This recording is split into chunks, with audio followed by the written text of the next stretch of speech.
Bonjour à tous, c'est VDV Météo. Aujourd'hui, on se retrouve pour un tout nouveau point météo. Aujourd'hui, concernant une dégradation pluvieuse qui va traverser la France ce mardi 1er octobre. Alors, du coup, on va commencer ce mois d'octobre par de la pluie qui va arriver ici par l'ouest du pays, au sud de la Bretagne jusqu'aux Charentes. Donc, une dégradation pluvieuse puissante ici du côté du centre-ouest, le centre du pays jusqu'à l'est, est et même un peu les Alpes par blocage. Globalement, sous cette perturbation, les précipitations pourront être localement très intenses, avec également des gros cumuls de pluie. On parle localement d'entre 30, 40 mm, voire 50, hein, notamment du côté de la façade atlantique. Donc regardez ici, entre les Charentes, la Vendée, la Loire-Atlantique, le sud du Morbihan, mais également par blocage au niveau du Jura et des Alpes du Nord, une région qui a été frappée par ces derniers épisodes de pluie il y a quelques jours et qui est donc encore gorgée d'eau actuellement. Eh bien, c'est jusqu'à 50 à 60 mm de précipitations qui devraient se rajouter aux précipitations qui étaient déjà présentes sur la région. Donc 60 mm en plus sur cet épisode, 60 mm de plus du coup par rapport à l'épisode précédent. Donc il y a également un risque d'inondation qui est conséquent dans ces différentes régions, d'où justement l'arrivée de cette vigilance jaune pour pluie inondation sur ces 8 départements de l'est du pays et également sur la Vendée, on voit bien sur la Vendée, donc il y avait le blocage au niveau de la côte jusqu'à 50 mm localement. Également, c'est au niveau des crues que les rivières vont réagir, notamment du coup dans cette région-là, vers Bourg-en-Bresse. Je prends cette station sur l'Ain. On voit bien ici qu'il y avait une crue qui s'était déjà mise en place, du coup sur l'Ain, sur d'autres rivières de la région. Donc on voit bien cette petite crue hein, qui s'est mise en place ces derniers jours en raison des précipitations. Et bien du coup, il va réavoir des précipitations et donc une nouvelle crue est peut-être à craindre. Une crue faible, hein, étant donné que c'est 60 mm, mais quand même suffisante pour être signalée. Voilà. Ensuite, du coup, plus au nord, globalement, le temps restera gris sur le pays.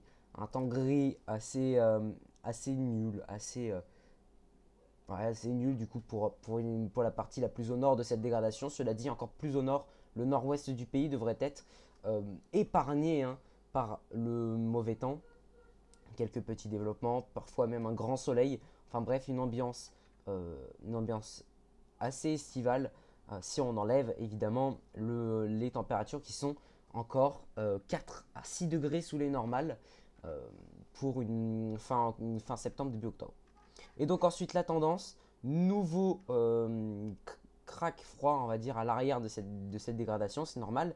Et également d'autres arrivées pluvieuses du côté du sud-ouest et surtout l'Espagne en raison des restes de l'ouragan Isaac, enfin, de la tempête tropicale Isaac. Donc on va voir ici une petite dégradation se décrocher de cet ouragan, comme je l'avais dit dans mon précédent point météo. On la voit bien ici, hein, cette dégradation qui se décroche du reste de l'ouragan qui est ici. Et donc évidemment encore une masse d'air très humide qui devrait impacter ici le nord de la Galice, la côte nord de l'Espagne et une partie du Pays Basque au pied des Pyrénées et ensuite la mer Méditerranée et qui devrait donner également des grandes quantités de pluie du côté de la mer Méditerranée et peut-être des côtes françaises, mais ça reste encore à vérifier. Mais c'est surtout voilà, l'Espagne, enfin non, l'Espagne, oui, l'Italie et les Balkans.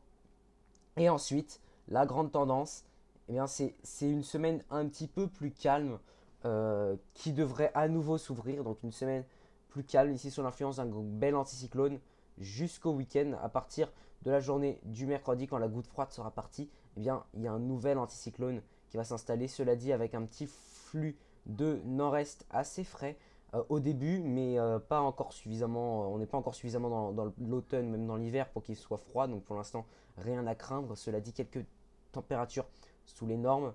Et bon, globalement, voilà un retour assez progressif d'un flux même de sud-ouest pour peut-être une période autour du 10 octobre assez douce avec des températures qui pourraient peut-être flirter avec les 20, 22, 23, 24 degrés sur la France. Donc ça c'est évidemment à vérifier pour du coup autour du week-end et du début de semaine prochaine avec le flux de sud-ouest. Et ensuite on verra l'arrivée d'un temps comparable à celui de ce mardi avec l'arrivée ici de l'ouragan Kirk qui va également mourir en arrivant du coup à peu près dans la même zone que l'ouragan Isaac. Mais cela dit, il devrait également, ce qui serait assez probable avec le même scénario que Isaac, c'est qu'il émette comme ça des zones de pluie fortes. Et donc à partir de la semaine prochaine, du milieu de semaine prochaine, autour du 10 octobre, on devrait revoir l'arrivée de périodes plus humides liées tout simplement au reste de Kirk qui devrait remonter vers le nord de l'Atlantique Nord ou tout simplement proche des îles britanniques en étant en stade de tempête. Donc rien à craindre à ce niveau-là pour l'instant, en tout cas en termes de vent. Mais cela dit, à craindre en termes de pluie. Mais bon, avant ça, il y a une belle période anticyclonique et assez douce, voire même vraiment douce pour la saison. Et on aura le temps d'en reparler. Bref, c'était BDV Météo et on se retrouve très prochainement pour un nouveau point météo. Et bye!